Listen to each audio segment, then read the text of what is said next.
hanging out with Rob on Front Row Live. Woo!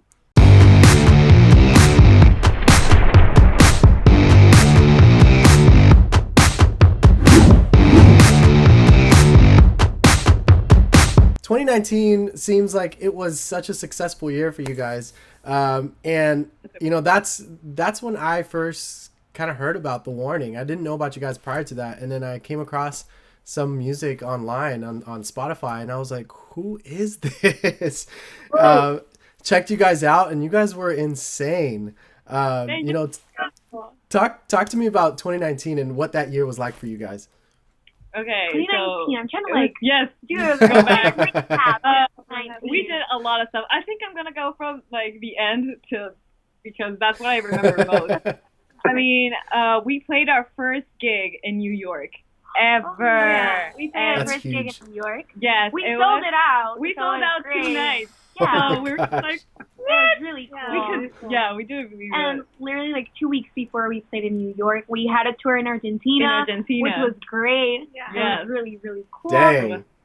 We had to cook, like, we had a lot of gigs. Yeah, we spent most of our time promoting our second album as musicians, which was Queen of the Mercy. Queen of the Mercy. That's the name of our album. We played a lot in Mexico.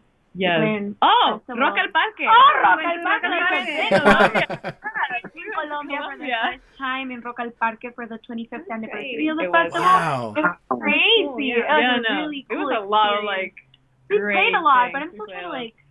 We went to the Whiskey. Oh yeah, we Also. played the Whiskey a Go Go. A Go in January. That's Yeah. like we're like first thing. Mixing everything. We're going. Yeah. That's But it was a really that's pretty insane. Yeah. That's a lot to do in a year. As you guys were having all of these big experiences and opportunities in different stages in different countries, you know, how do you feel that changed your perspective when you're in the studio writing new music? Oh, I think it really like influences a lot when we're writing, Yeah. cause we stay in our home for like most of the time. Yeah. So you're kind of like in this loop of the same experiences every day, and then when you go out and visit a new country, like with Meet new Argentina and people. Colombia, Yeah. new experiences immediately translate into your writing. And they kind of inspire us too. It's like, oh, Because you just feel feel so better. many It's new like, things. And like in Argentina, we toured with this artist amazing band called called Educativa, which Uh-huh. they're great. So you also get inspired from their music and seeing them play. So Yeah. it's just kind of like this whole cycle of experiences and inspiration, and it just kind of Yes. Actually, right now we're I don't know that. I don't know how to say it in English, but yes, it's a cycle.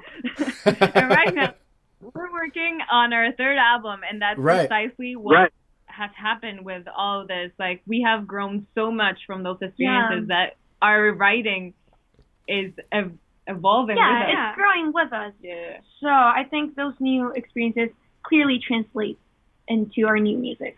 Right. And as you guys are prepping for this third album, you guys had a really successful fundraiser for this record, which was like you guys maxed it at like almost 600% of what you guys wanted to raise. You know, how crazy is that? You know, knowing that there's these people that are hungry for your music. That is crazy. It was very unexpected. I mean, we reached the goal within an hour. Of when we launched the the Kickstarter, Kickstarter, and literally an hour later, the goal was funded. We were all in the kitchen, like my parents, us, and our manager. We were just like watching $1 more. Like, and we were like, it was crazy. Our minds were, and we still really like can't fully seem to grasp the amount of support that we have from people. Yeah. It's Right. really crazy, and it's honestly, incredible. I think it's a huge like motivator, like for us to keep doing what we're doing, like to keep writing, and it's just like, okay, like I'm actually doing this, and people are actually liking it. yeah, And it's part of their want lives. it, you know, it's Yeah. crazy. We're really, really thankful for all the support that we have received. Yeah, it's amazing. Do you guys feel like there's a specific song, like your own material that you guys have written that has maybe opened up the doors for you guys to tour or to like have these opportunities that you're having right now? Ooh, I think the most The most popular one, I we think. just released released our first single. Oh, in Spanish. Yeah. And we wrote it, and I was like, okay, let's release it as a single because it's our first song in Spanish, and let's see how people react. We really didn't expect many people to like it. It was crazy. And in Mexico, we recently played Vive Latino. What was it, like 3-4 weeks ago? Yeah. And it was our last gig that we had. So we played, and it was crazy hearing like our Spanish-speaking public like just sing it like so loudly, because we usually sing the English songs perfectly fine, but the one in Spanish was just like a whole other and it's so amazing to see that our English-speaking fans know it. They know the song like word for word. We played on the whiskey, and I was kind of like nervous because I didn't know if people were gonna like get hyped for the song. And I was kind of like, okay, I hope they like at least react, you know? Yeah. They weren't singing it. I was reading their lips, and I was like, they're actually saying the words, and I didn't know what they said. They was like, I have no idea what we're saying, but they know every single word. Yeah. It's crazy. Now, why did you guys feel now was the right time to do your first Spanish music? Because, you know, being from Monterrey, like I feel like that would have been like the first thing. Our first song would be in Spanish, but you guys did it backwards. Why did you feel it was now the right time after like 2 albums and 1 upcoming album? Like this was the time for Narcisista? I think out of like strategy or whatever that some people think that was behind it, I think it's just we always wrote in English. Yeah. And that was the only thing that came out when we were writing. It was only in English, and that was it. And we always try to write in Spanish, but it was like this really hard thing for us to do because it's really hard to and we didn't want to make a Spanish song that didn't quite feel right to us. Like, Because that come right in Spanish. Yeah, exactly. No. We didn't want it to be like a forced thing. Like, we have to write in Spanish. But then Narcisista came out, and we literally wrote, like, it was a really quick song. It came out very naturally. So it was like, okay. And we recorded it, and it was just like, well, let's release it as a single. Okay, let's just do it. Like, let's just release it. And people liked it, so it was great. And right now we're continuing to write in Spanish. We're more confident now to go down that road. Yeah, but baby steps. Like, it's still like just one song. Now, I know the 3 of you write your own material, but do you guys have collaborators that you guys work with? Like when you guys are getting ready for these albums, like is there also like a producer that you guys work with, or do you, the 3 of you, basically do everything in-house? Yes, we work with this producer called Jake Carmona. He's also from Monterrey. He's from Monterrey. Yeah, he has been working with us since like our first album. Okay. Yeah, so has really great relationship with him. Great connection. Like, it's really weird. Sometimes we don't even have to speak. It's just like, oh, this song is missing the and he's like, yes, it's missing the and that's it. Like we understand each other. Yes, and we love working with him. We've only worked with him. It has only been us and Jake. Yeah, constantly. Yeah, we're a good team. Yeah, and honestly, we're not close into working with other people. We just have never like really understand to work with other people, but we're like really open to it. And we're very, well, I don't want to say annoying, but we're very picky with you have to be. Exactly. So you have to be. You can't settle. You have to do it the way you want it. So, you know, now that you guys have that first single in Spanish out, and you guys are saying you're more comfortable writing in Spanish, for this upcoming 3rd album, do you feel like it'll be a mixture of English and Spanish, or do you feel like there's going to be a separate album for Spanish music? We haven't written that many songs in Spanish for there to be another separate album. And more than to mix it. Yeah, but more than like mixing it, let's say there's like 7 songs in English and there's like 1 in Spanish. Yeah, that's kind of like the balance that we have like right now. It's like 7 in English, 1 in Spanish. Yeah, and we still have to, you know, think about the whole album, if it fits, if it's like, I don't know, if it feels right. Yeah, and it's not like, oh, we're only gonna have like 1 song in Spanish in this album. It's just really how they come out. Yeah, we go with the flow. Like if we have 10 songs in Spanish and 1 in English, we'll release like that. But we honestly don't have that many songs in Spanish. We're working on it though. Yeah. So how do you guys feel about the evolution for this third record? Like Ale, how do you feel about, you know, your bass lines and the way that you construct your rhythms and stuff like that for this upcoming record? I feel like we have, like, each and every one of us have evolved in that kind of aspect. And I feel like there are, like, sort of bass lines and stuff there. Yeah, I kind of, like, And we remember were the just bass talking about lines this and the stuff. other day. Yeah. We were writing, I do not know how many days ago. It was like 2 days ago. It's hard to tell now. The bass line. And I was just playing the drum part that was going to be on that part. And she literally immediately, like, her bass line, Bonded with Bonded. the rhythm. Yeah, and it with wasn't even like a bass line. Wow. It's like it was just the rhythm. But Yeah. immediately we just started And, like, playing. And we already kind of have, like, the feel of it. Yeah, And we worked groove. so well together. Because I didn't even have to ask her, like, hey, can you do something that would fit with this, like, drum Okay. part? Because I really like it. It was just, like, immediately yeah, mended together. It was cool. Yeah. So, yeah, we've been I wasn't writing there. a lot these past days. Yeah. But it's not really cool. Yeah. Like, I'm really excited about this third album. Yeah, me honestly. too. I'm It's gonna be super good. yeah. What about Pao? Like, what about the drums? Like, do you feel like you've kind of throughout these tours and experiences, do you feel like you've learned different techniques with your drums, or kind of challenged yourself a little bit different with your drums?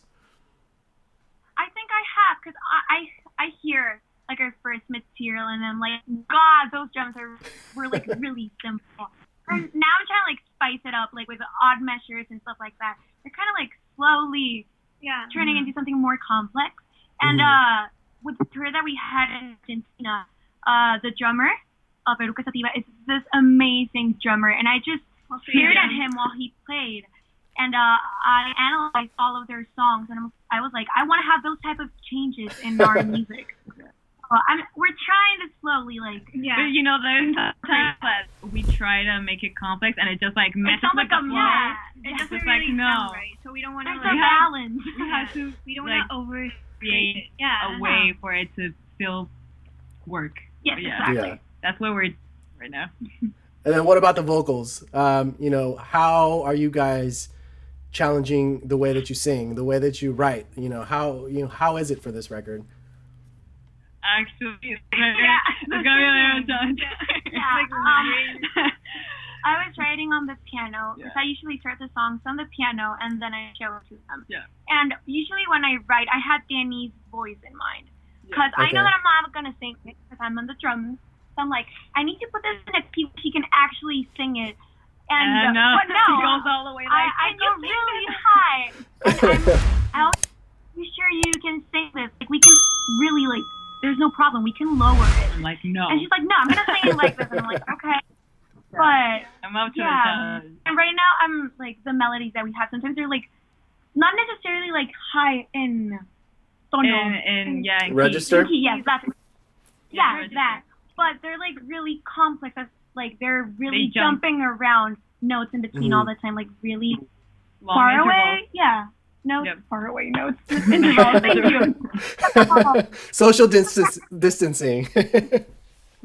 Yes, they're far away. So I think that we're coming up with, like, more interesting melodies and Yeah. kind of, like, going out of the box, but still staying inside, like, a. And also, there's a couple of surprises in terms of, you know, we are singing more, Yes. I think, Okay. with each other. Yes, like, We're constantly all usually, singing. like, in our older songs, it's like Jenny sings one song, I sing one song, Yeah. Right. and well, Ale doesn't really like I to don't sing. really like to sing. Solo, so I've heard that our voices sound really Really good together. similar. I think because we're sisters, yeah, they have like this. similar, Oh, yeah.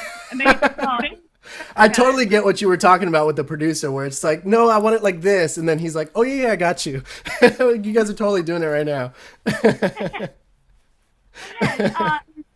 Songs. Sometimes we kind of like do duets, yeah. and that's something that we haven't done before, so it's cool.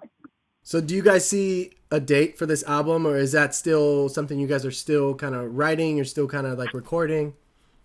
Yeah, I mean, I think we are ready. We have a lot of material for us to go into the studio, but again, with this, Everything's on hold. yeah, everything's on hold right Right. now. So Yeah, we have no Hopefully- idea what's gonna happen. hopefully by soon. 2020, Yeah, we we'll do. have something. Yeah, we Hopefully. do want to release it this year, but some there's some things that are not in our hands. So it Right, really depends on how the situation unfolds. So but we're gonna still, write. We're writing Yeah. right now. So. Maybe we get 2 albums Worth of music. worth of music. As far as things being on hold, you guys were supposed to be on tour right now. Fortunately, you guys recently announced that all your dates, or majority of your dates, got rescheduled to October. So, what can fans expect for this North American tour that kicks off in October? Oh, I would love to play new material, but we don't. Yeah, we don't know. We don't know.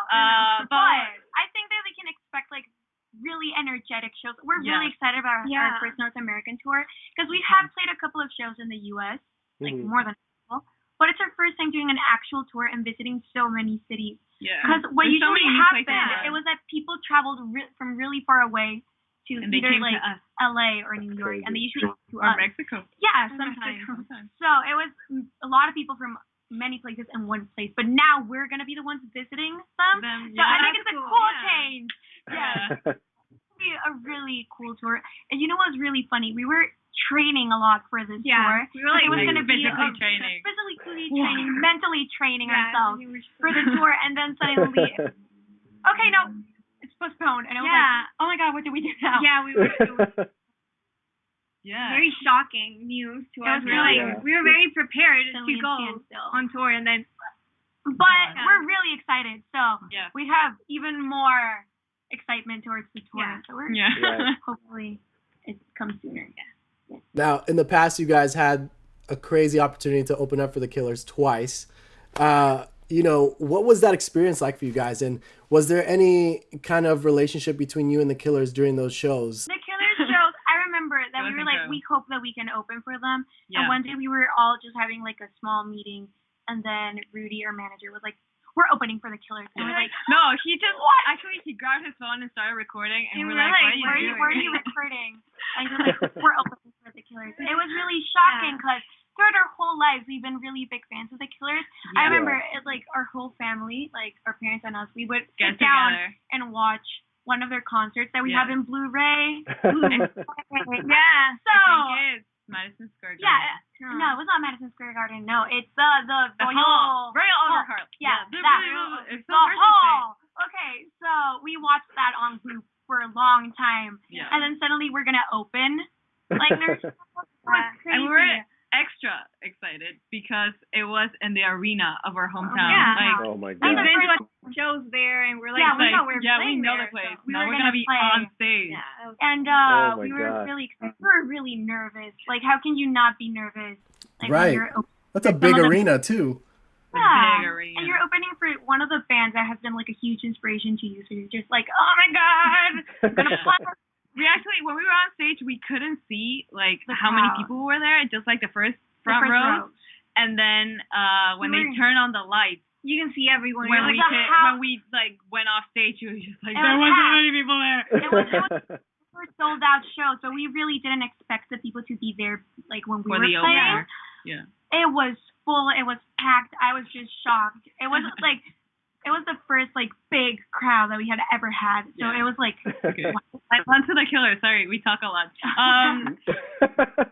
Get to meet them. Yes, we met them the second night. Yes, the second night we took a photo with them, and they said that we were awesome. We actually gave them a vinyl record. Yes, for our first album. For our first album, Yeah, and they were like, "Oh, this is so cool!" I was just like, "Oh my god!"